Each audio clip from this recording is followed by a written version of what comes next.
Hello everyone and welcome to Galaxy 89 Cars. Today, thanks to the team at Mazda Guildford, I'm bringing you an in-depth tour of a 2017 Mazda MX-5 RF. If you want to know more about this car after watching my video, please find all of their contact details in the description of the video.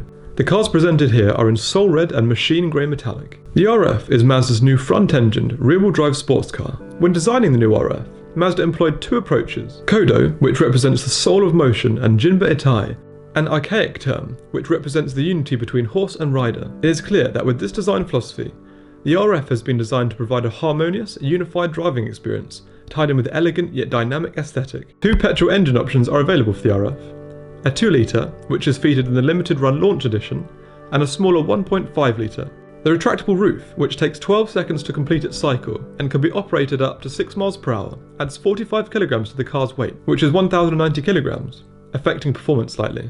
The smaller engine is identical to that found in the MX-5 Roadsters and produces 129 brake horsepower and 111 pounds-feet of torque, with the larger 2-litre producing 158 brake horsepower and 147 pounds-feet. The larger engine has a 0 to 62 mph or 100 km/h time of 7.4 seconds, while the smaller engine stands at around a second slower. Both have a top speed of 134 mph. The sound from this engine exits at the rear through a single exit dual-tipped exhaust. Let's see how it sounds.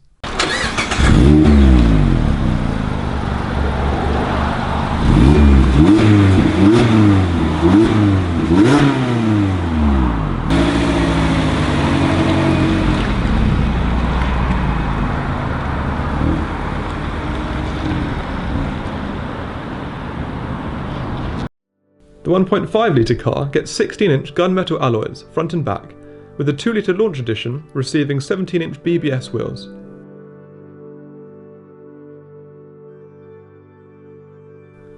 In the smaller 1.5-litre spec, the car is fitted with standard disc brakes at the front and rear, but if you choose a launch edition, your car will get Brembo sports brakes. Now we've gone over the car's stats and design, let's take an in-depth look from front to back. The RF holds generally the same design language and dimensions as its brother. At the very front, there's a wide open mouth that's filled with grills that allows the front-mounted engine to breathe. There are side LED day running lights with small black fins below.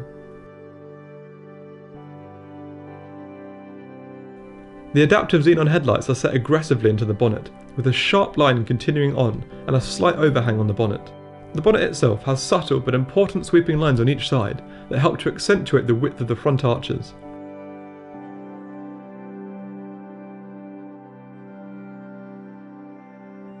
Seated within the head of a sleek line are the side indicators, with what are actually quite large wing mirrors on each side.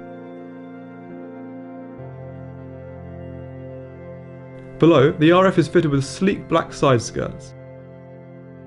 Moving back up, we finally reach the hallmark feature of this car, its roof.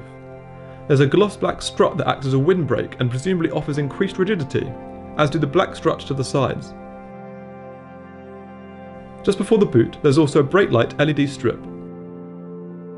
At the very rear, we are greeted by the bulging bumper with Skyactiv and Mazda insignia slightly above, with the indented LED brake, reverse and indicators on the side.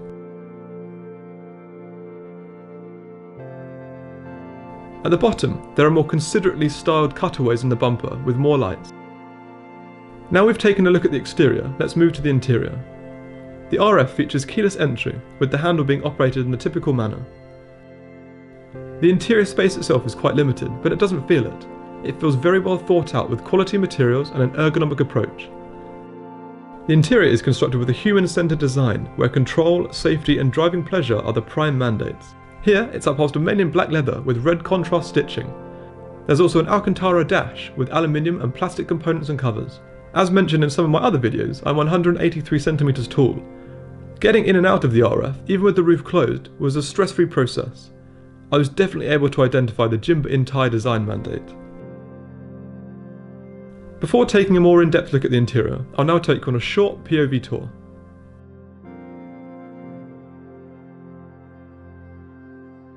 Mazda's Skyactiv chassis and body uses lightweight aluminium and ultra-high tensile steel to create a light but rigid chassis, while the Skyactiv technology integrates electrical systems and uses electrical steering and suspension amalgamated with the low centre of gravity and ideal weight distribution.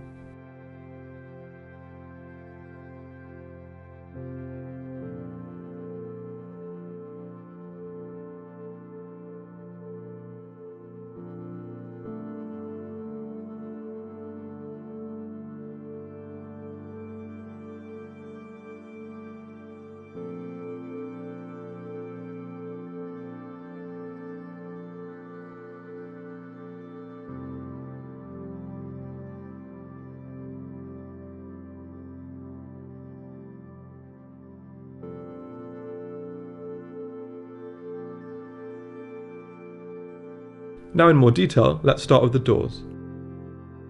The doors start with a gloss colour matched strip that runs along the top, which is finished with the well-crafted release handle.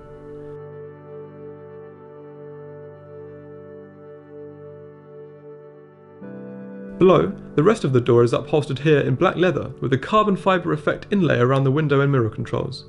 A speaker finishes off at the bottom.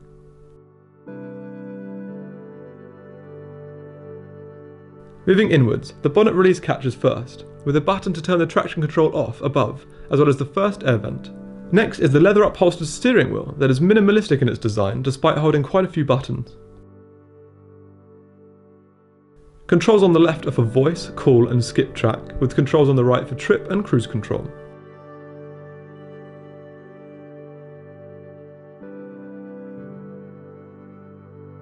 The car is started by simply using its push to start button. When depressed, the screen comes to life. The driver has 3 display screens. Left is the trip with water temperature and fuel level, middle is the rev counter with the warning light array, and to the right the speedo. Moving to the left, we find the 7-inch colour touchscreen display which houses 5 option screens, the first of which is Applications. This option contains the fuel economy and vehicle status monitors.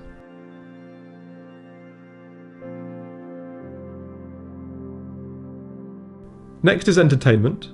Audio options from the CD player, USB or aux can be controlled here and projected through the Bose sound system.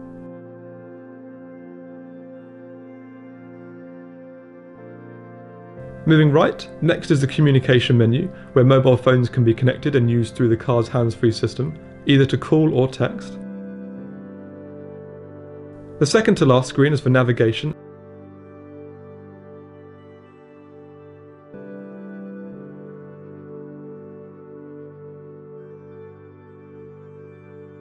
Settings for display, safety, sound, clock, vehicle, devices and system.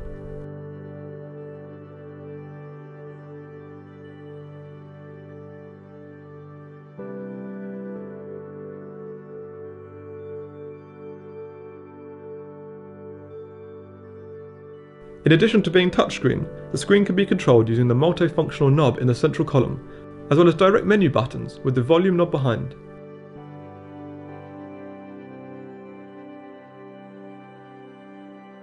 Below the screen are 3 controls for the heating, ventilation and heated seats, with the roof operation switch below and to the left. I have made a full feature on the roof mechanism operation, which I will link to now. Let's take a look at the car with the roof down.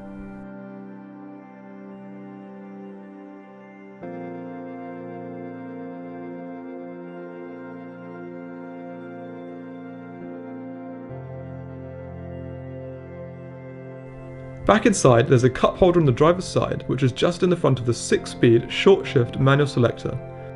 However, this isn't the only transmission option, as a 6-speed auto has been developed for the RF. Behind this is the leather upholstered handbrake, with the controls I mentioned earlier to its left.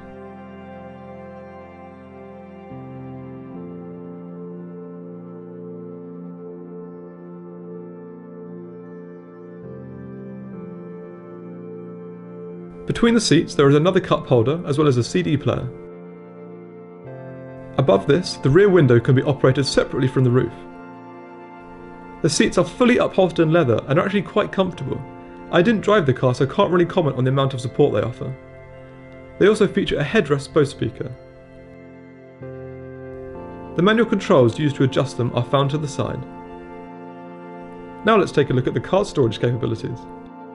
In the central column, there's a small compartment and a lockable one between the seats.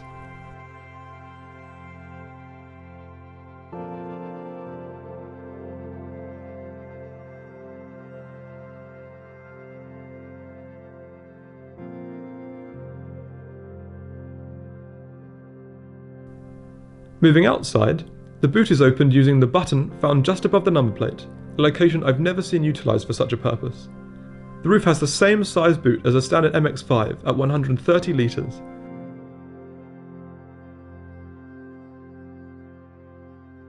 It comes with paperwork and travel kit. Moving back inside, the passenger and driver each have a plastic sun visor with vanity mirrors.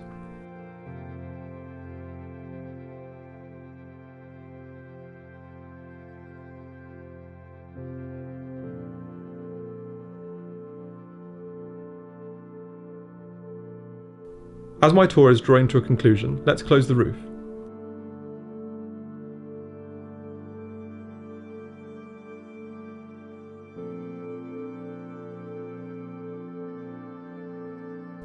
So that concludes my tour of the new Mazda MX-5 RF. Thanks again to Guildford Mazda for the opportunity.